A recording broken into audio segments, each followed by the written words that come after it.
Judge, you may be seated. Gentlemen, have seats, please. Not you. Ms. Gatto, this is your son? This is my nephew. I'm legal guardian to him. I'm raising him, Your Honor. And according to your complaint, this young man broke his tooth. And you want his family to pay for the dental work that's going to take to fix that tooth. That's correct, right? Your Honor. All right, so I want all the parents and guardians to have a seat because you weren't there when it happened, right? Right. And you don't know what happened. Only these two guys know what happened. So you're going to tell me all about it, right? Right. Tell me your name. Anthony DiGirolamo. And yours? Pierre. How old are you, Anthony? 12. Pierre? 12. How long have you known each other? Since 4th grade. Do you like each other? Yes. Yes. Did you ever have any problems with each other? No. Yes. What kind of problems did you have with Anthony? He's calling me very rude names. When did he start calling you names? In the 4th grade when he came to the school. But I thought you just told me you liked each other.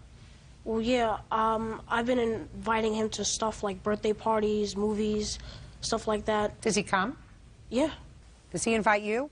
No. He only Yeah. Shh.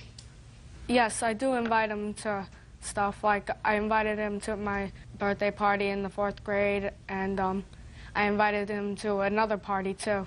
When? I think it was in the 4th grade, too. So you're talking about 4 years ago? Yeah. I'm not talking about 4 years ago. I'm talking about yesterday. Okay. So, since the 4th grade, you haven't invited him to anything? Not really. Has he invited you? I think only once in 5th grade. What about in 6th grade? No. Last year he came to my birthday party in July. Is that right? I believe, yes. Okay. So even though he called you names you didn't like, you still invited him to your party? Right. Now, why don't you tell me, Anthony, what happened on March the 2nd? Okay. I was inside of a pizza shop, and Pierre and Christopher followed me inside. And when I ordered my food, I sat down, and Pierre poured cheese all over my head. Where did you get the cheese from, Pierre? It was in the pizzeria. It was Parmesan cheese. You mean from one of those little glass containers? Yeah. And you shook the cheese out on his head? No, I just put it on his ear. Put it on his ear. Why did you do that? Because right before outside the pizzeria, he was calling me a lot of names. Were you doing that, Anthony? I called him one time, and the reason why I called him the names was a few days before that. When I went inside the pizzeria, he would always, when I got up, he would always sit next to my book bag and not let me sit down. And sometimes him and Chris would take my book bag and run around the block with it so I couldn't get it. So they had teased you a couple of days before. Yes. Is that right, Pierre? No, he teases me. Okay. So you put a little cheese on his ear.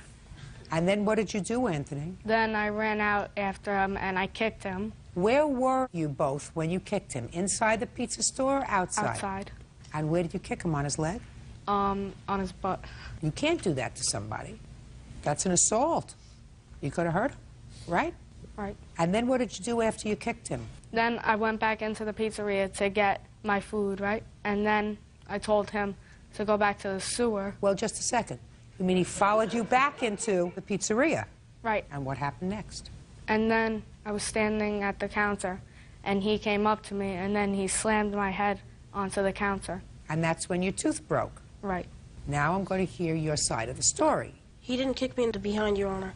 He kicked me in the leg, not just once, but like 5 to 6 times in the leg. What did you say to him when he kicked you? I didn't say anything. I didn't run out anyway. You just walked out? Right, and then... So you didn't get any food? Right. So you went in there, and your purpose for going in there was to put cheese on his head.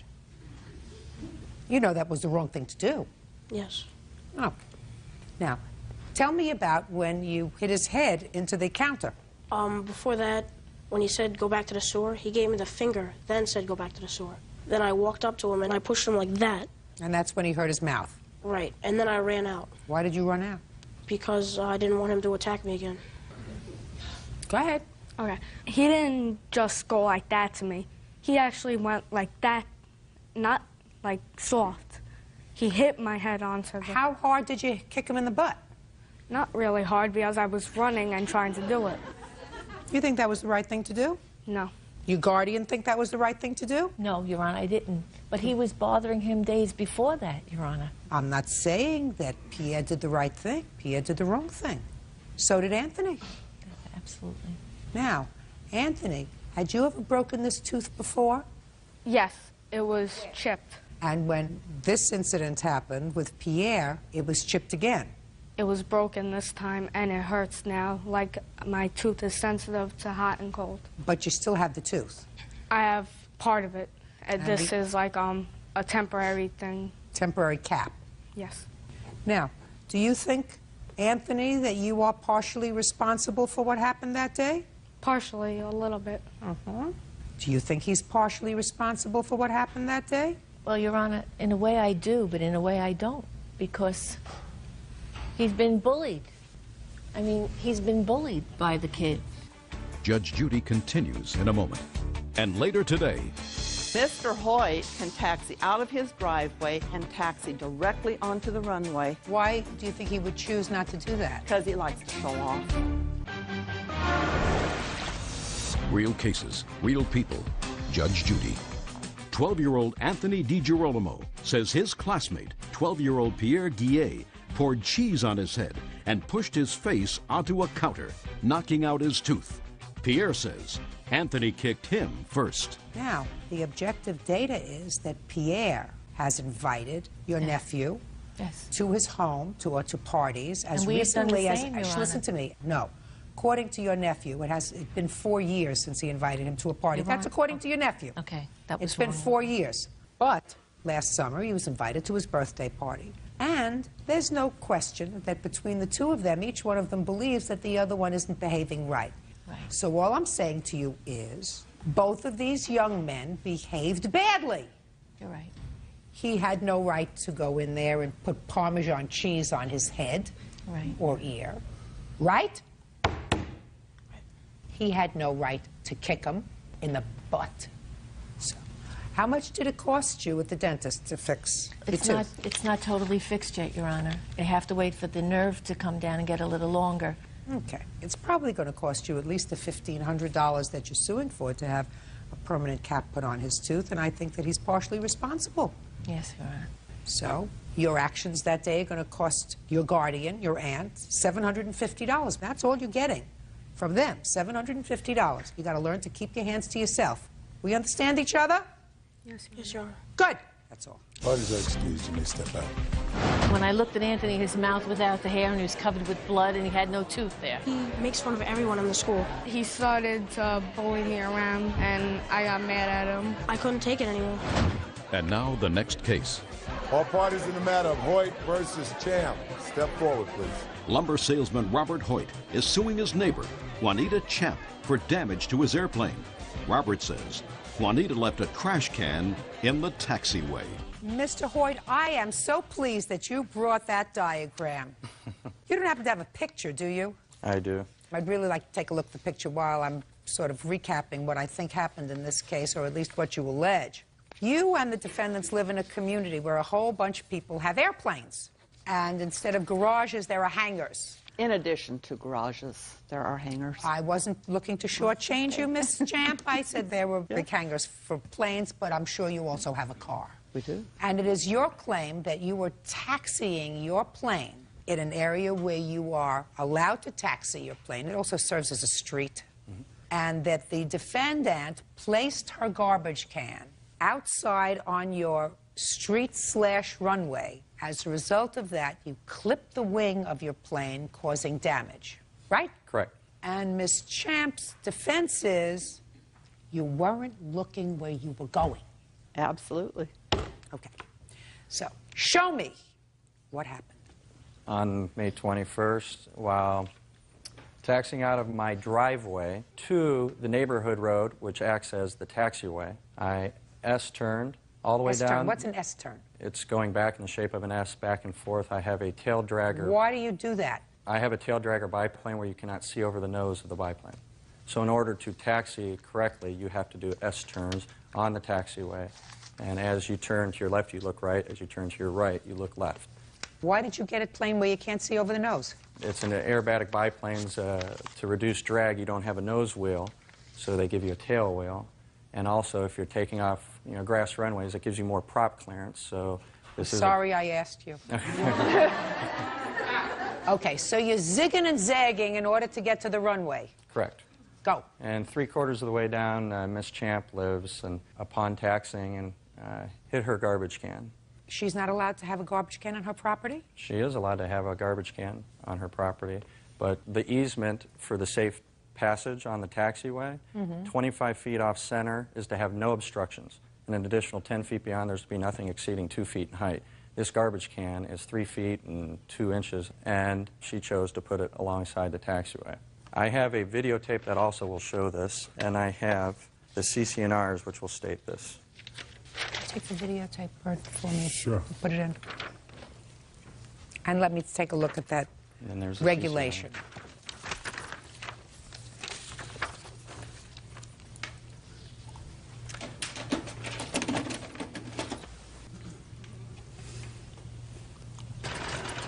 And also, Your Honor, from our Neighborhood Safety Committee, which will show that CC&R. You can see the can, which is circled with the red dot. That looks like the can's out in the middle of the street. Yeah, I don't. That's Can not on the is grass, sir. never in the middle of the street. Oh, sorry. Was your garbage can outside? Yes, it was. Was your garbage can 10 feet in from your property line? Probably not. Why? Well, every Wednesday the garbage cans are out there. Mr. Hoyt's also has been out there all that same time. Mr. Hoyt, do you place your garbage cans out for collection every Wednesday? Nope, garbage is on Thursday, and mine go out Thursday morning. You have different people picking up garbage in your area? We place ours out in the evening because we don't want to get up before 7 a.m. But ours was out early that day. Was this a Wednesday or a Thursday? This was a Wednesday morning. It was Wednesday because we were going on vacation and we put our garbage can out a few hours before we would normally put them out. Okay. Now, when you put your trash cans out on Thursday morning, sir, I would assume that you put them out closer than 10 feet just that one day, and everybody is aware of that. Is that right? That one day, sure. Yes. I knew I was going to get there. So on Thursday, everybody is aware. Watch out on Thursday morning because the garbage cans are out there. Is that right, Mr. Hoyt? That's correct. But this was out Wednesday morning, so you weren't expecting garbage cans to be out Wednesday morning. No. I got it. I'm going to get to you in a minute. Okay. Okay? I got a lot to say. Well, I'm going to get there. Okay. Real cases, real people. Judge Judy. Robert Hoyt says neighbor Juanita Champ owes for damage to his airplane. Robert claims she left a trash can in the taxiway. Okay. Mr. Hoyt, would anything prevent you, if you wanted to take your plane out for a spin, to get into your car, take a ride down the 1/4 mile and see whether there are any obstructions in the road? Would anything prevent you from doing that? Nothing would prevent me from Don't doing you it. think that that's a good idea, sir? In light of what happened, that's a prudent thing to do. Absolutely, because it could have just as easily been a bunch of kids there as a garbage can. I agree. And if you can't see, then it's up to you to be particularly careful, right? Correct. Now we're going to get to Miss Champ, who told me she has a whole bunch to say. Go! Okay, thank you, Judge Judy. One of my premises is that Mr. Hoyt can taxi out of his driveway, go directly across our road, and taxi directly onto the runway. Why do you think he would choose not to do that? Because he likes to show off. Well, He had- explain that to me. He had a passenger on board his airplane. He was trying to Is show there a off the passenger neighborhood. on board your plane? Doyce Bishop was my passenger at the time. Okay. So Mr. Hoyt knows that you can't see over the front of his plane. It would seem to me that if you don't have at all times a clear view of what's in front of you, then you have to make darn sure that the area is clear. So you have partial responsibility and at least are contributorily negligent yourself in maneuvering your plane in such a way that you cause damage to it. That's all I'm saying. I'm not saying it's all your fault, but I'm saying it's at least half your fault, and I haven't let Miss Champ finish, because she's got a lot more to tell me. Okay, so you think he was showing off, but you weren't there. I was not there, but I have witnesses who were there. Okay, I'll hear the witnesses. Tell me your name. William Peterson. Mr. Peterson, were you present on May 21st, 2003? Yes, ma'am. Go ahead. My wife and I were out in the yard. Bob come taxiing by, and he was doing his weaving. And he looked over at us and waved. And I'm sure that distracted his attention. You remember that, sir?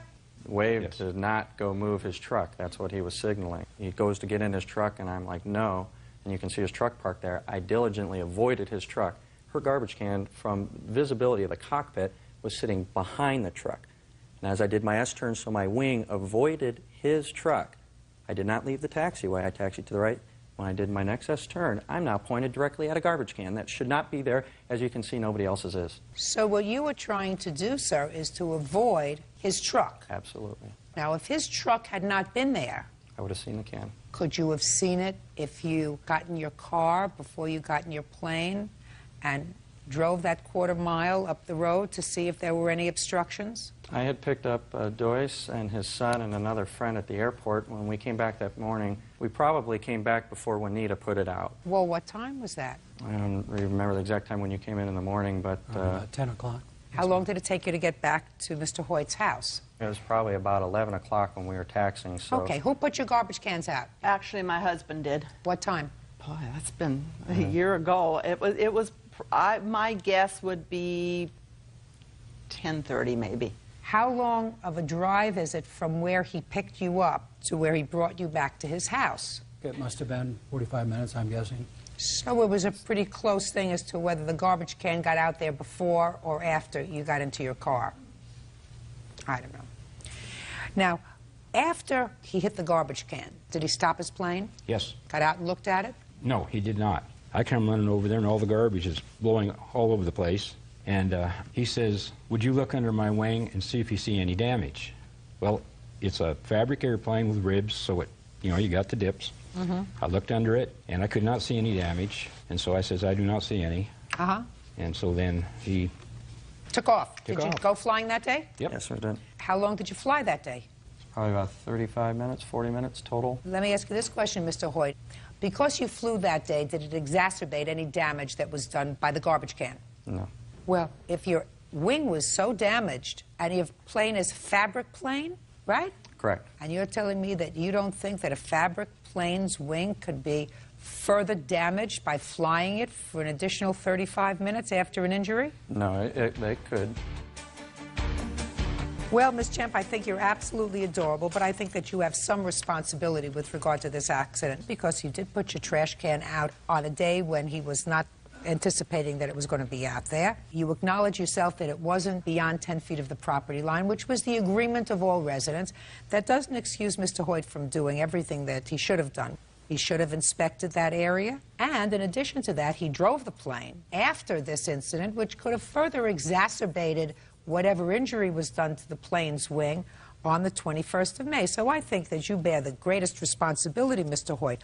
I'm giving you $1,000 towards your bill, judgment for the plaintiff in the amount of $1,000. Thank you very much. Parties are excused. You may step out. I think I can say that Bob and I don't really have a problem between us. I understood her points, but for her to say I'm showing off in court was ridiculous. He can't see out of his airplane. He shouldn't taxi down that road.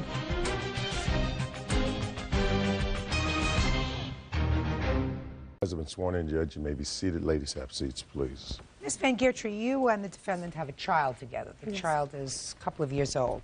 It is your complaint that about 2 years ago, there was an incident with Mr. Harris, and you hadn't been together since that incident, according to you. And there was an argument. You got into your car. Your daughter was in the car. It is your claim that Mr. Harris purposely broke the car window, causing the window to shatter all over you and your daughter, caused her to be injured, caused you to be injured, and caused the car to be damaged. Is that your complaint?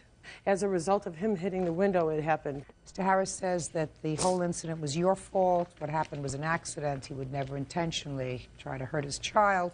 And this lawsuit is motivated by something entirely different. Is that right, Mr. Harris? Yes. Okay. So I want you to tell me how old your daughter was 2 years ago when this incident happened. 11 months old. Tell me about it. When we were walking back to go to the washrooms... Just a second. I don't know washrooms. Where were you? What were you at a doing? company picnic. And we were going to the washrooms, and his sister's ex-husband or somebody that he wasn't happy with was going to pick up the baby and stopping us and everything, and he went on walking and left me standing there giving me a dirty look that this person was holding our child. And I noticed he was drinking hard liquor, and he would not come out. And when he did come out, I said, I want to leave. You're going all over the place. You were at a company picnic, you decided you wanted to leave. I'm nervous right now. Okay. Sorry. You were at a company picnic, you decided you wanted to leave. Yes. What happened when you told him you wanted to leave? He started yelling at me to give him the keys, and I was saying, no, I want to just go and get away from this situation because I see you're drinking. I'm just leaving. I want to take the baby and go home. And he said, give me the keys, give me the keys. What keys? The keys for the apartment. I was staying with him at the time. I gave him the keys back, and I was going to leave. He was telling me he wanted cigarettes that were in the passenger side seat, and he was pointing to them when the windows were up and I was going to pull out. And I said, no, you're not getting it, and I was going to drive back. Okay, so he saw cigarettes that were in the car. Yes. That were his, and he said, I want them. Hmm? They were mine. They were yours? They were mine. But he said, I want them. Yes. And you said you're not going to get them, and you started to leave. I said, no, through the window. And I started pulling out, and that's when he went like this and he hit slapped. My car. I don't know if it was open hand or what. He went like this with the anger face. I looked at his face, and that's when the glass shattered. Glass on which window? On the passenger side front window next to me, shattered in like 1,000 pieces. And I turned around. I was wearing glasses at the time, so it didn't get me. It got my arms a little bit, but not bad. I looked back, and my baby was bleeding really bad, and I couldn't help but be hysterical, and he threw the keys, and I was trying to run him back to get the baby out of the car seat, and I was screaming, she's bleeding, she's bleeding. He just kept on walking away, and he didn't care. He just went over to the side. Okay. You got the baby out of the car seat, right? Yes. And the baby went to the doctor or hospital? I signed a waiver not to have the ambulance in Itasca, Illinois, to take the baby. I was taking her to a hospital by my mom's house, and I rushed her to the hospital there. In your car? In my car, yes. So you got the glass, you cleaned the glass up? I couldn't clean it all up. They tried while we were in the ambulance. Okay, where was he? He was being taken by the police, talked to, and put in the police car. I have police reports. Can I see the police reports, please? On the right side is this police report. This previous police reports of his battery was on the left. And I have doctors. I just want to see this incident.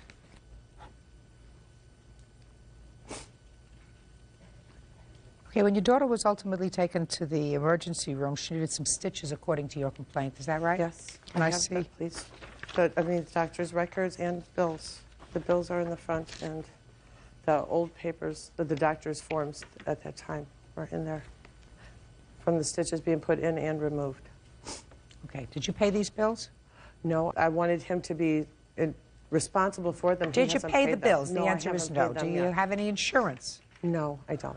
Okay, Mr. Harris. I'll hear you, sir. All right. On July 7th, my mother had a company picnic, and I was with Amanda, and we went, and I saw my sister, and we said hello to my mother and everyone as they was playing bingo. I told Amanda I had to go to the washroom, and she wanted to come with me, and I had, of course, my daughter, okay? And I met with my sister and her brother-in-law as we was going towards the washroom, and Tommy saw my little daughter, and he went to grab her, and they was talking. So I said I had to use the washroom. I don't want to stay and wait, and you know that was my brother-in-law. I don't have nothing against my brother-in-law to watch my daughter, or to be with my daughter while I go use the washroom. She stayed over there arguing with them, saying that she wanted to leave. Right, she wanted to go to the washroom. She wanted to go to the washroom too. That's what I'm saying. So I had to go. I wasn't going to wait for her. I left and went to the men's room. All of a sudden, I come out of the washroom, and she said, "Why you leave me out here?" You know, yelling this. "I want to go home. You son of a goo-goo." You know what I'm saying? All type of curse words. So I'm like, I went in there with my nephew. I could see if I was in there with another girl, you acting like this. You know, then she's like, "I'm ready to go. I'm ready to go." So we was walking out to her car, and I told her to hand me my house keys. Because I feel like I don't want her going in my house, because she went in my house on one incident and took some stuff out of there that, you know what I'm saying? So I like, no, give me my house keys. She didn't want to do that, so eventually she gave the keys. And as I went around, I seen my cigarettes on my side, where I was pointed at my cigarettes on the passenger side. And I said, "Man, I want my cigarettes." She said, "No, no." And I said, "Man, give me my cigarettes." She said, "No, you son of a," you know, once again. And she put the car in reverse, and I seen her feet was about to step on the paddle. So I jumped back. And when I jumped back, I had a bracelet on it, and that hit the window. It hit a metal piece on it, and I guess it hit the center of the window, and it broke the glass. I was in shock. And at the time, I didn't know my daughter was bleeding until I walked around, and my sister said, "Bobby, your daughter bleeding." I said, "What?" Okay. Okay, I got it. I got it. Do you visit with your daughter, sir? Yes, I get her every other weekend. And It was supposed to be during the summer. Right now, I'm going for full custody of my daughter. Why is that? Amanda has a serious drug problem, and she even tried to commit suicide just over a year ago by trying to OD. And actually, she's very unstable. For the time that I've known her, she always have excuses of why she can't get things done. She You have a drug right now. problem? No. That drug problem, Your Honor, left my daughter in DCF care about 5 or 6 several times. And every time. Your daughter ever been in foster care? No. Because Ever of been my, out of your custody? No. Yes, she had. When she tried to kill herself, I got custody of my daughter. For a couple weeks. That was like for a whole month almost. This happened in 2001 in February, so I had it like almost up until the end of March. And I took full responsibility. She swears to God that I have a drinking problem, but when I took full responsibility of my daughter, there was no drinking. I was picking her up and taking her, dropping her off to the babysitter, making her work on time, doing a responsible thing. Did you plead guilty, sir, to disorderly conduct? Yes, I was acting in a manner of, anger. I was like yelling and stuff like that. You were? That's the only thing I played, but I didn't plead on all the other charges was dropped. Yeah, I don't think you intentionally hurt your daughter, sir. No, I did not. I don't think you intentionally hurt her at all. Neither does she think you intentionally hurt her. No, I didn't try to break that window, neither. I don't know whether you tried to hurt the window, but you hurt the window, right? Right, it happens. Right? Yeah. Judge Judy continues in a moment. And later today. Well, you mean he was selling drugs or using them? Well, I saw there was money on her bed, and it was a large sum of money, so I knew he was dealing with it. So then both you smelled it and he was selling it, right? Smell and sell. Yes. Real cases, real people. Judge Judy. Amanda Van Geertree says ex-boyfriend Robert Harris smashed her car window with his fist, injuring their daughter inside. Robert says it was a freak accident. You've been arrested before for domestic violence? Yes, Problem is not an answer. Yes, I have. How many times? Once.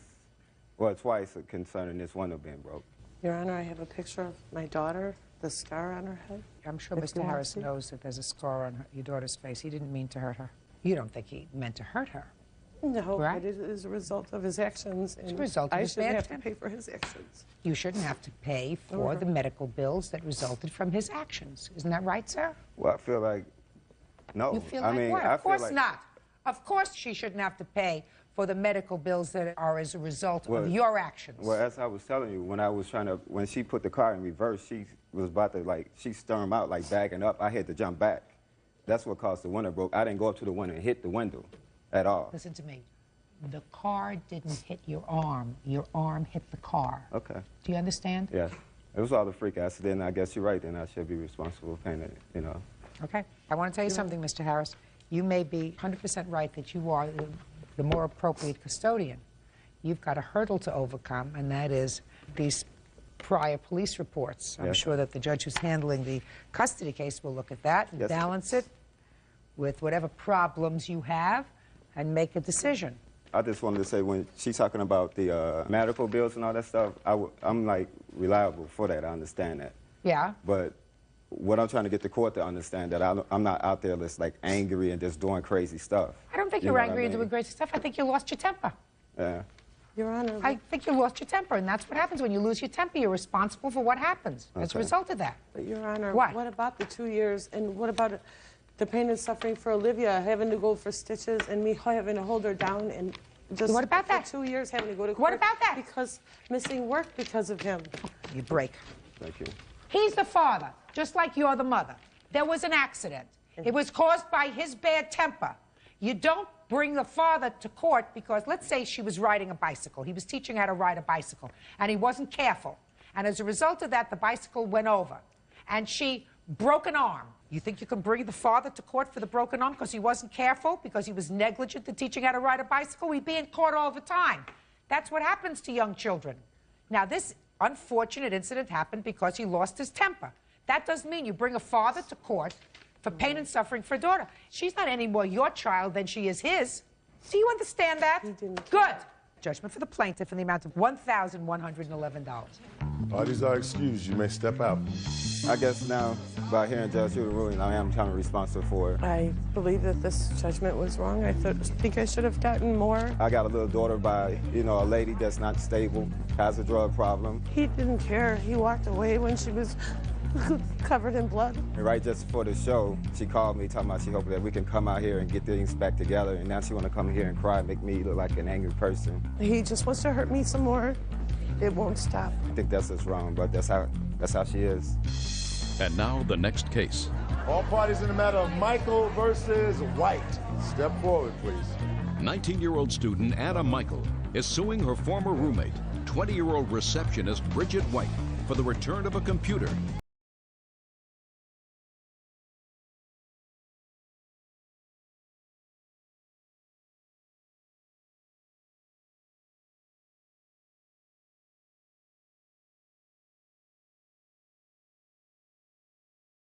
Want $1,000 that you had put into the computer that she took. Correct. That's your claim. Ms. White says that, yes, she took the computer. Yes, Your Honor. Because the arrangement was it was going to be yours when you fully paid for it, and you still owed some $300 on the computer. When you paid the $300, the computer would be yours. Is that right? Yes.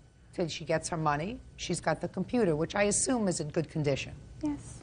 Good. Now, Ms. White has a counterclaim. She says you stuck her with 11 months on a 12-month lease. She was able to negotiate herself out of the lease, but as a result of that, she lost her security deposit because you left. Correct. So she wants that money back from you since you left the apartment. And she also says that you took with you a camera that was half hers.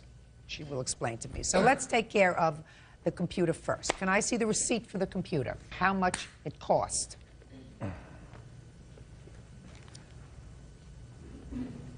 Total purchase, $1,314. You paid $1,000. Correct. So you owe her $314.38. Correct. Correct? So you're going to give her that, and she's going to give you back the computer. I've tried. Do you understand? Yes. 5 days from today's date, we will make a transfer. You will get your $314.38. She will get her computer. Is that clear? Yes. Correct. Oh, you're not going to get much more out of her. Correct. Correct. Good. Real cases, real people. Judge Judy. Anna Michael says former roommate Bridget White owes for the return of her computer. Now, let's talk about this lease. How much was your security deposit? The total security deposit was $400. I paid $266.66, and she paid $133.37. Is that correct? Correct. Perfect. Now, tell me why you left. I left because it was an unsafe environment for me. Explain it.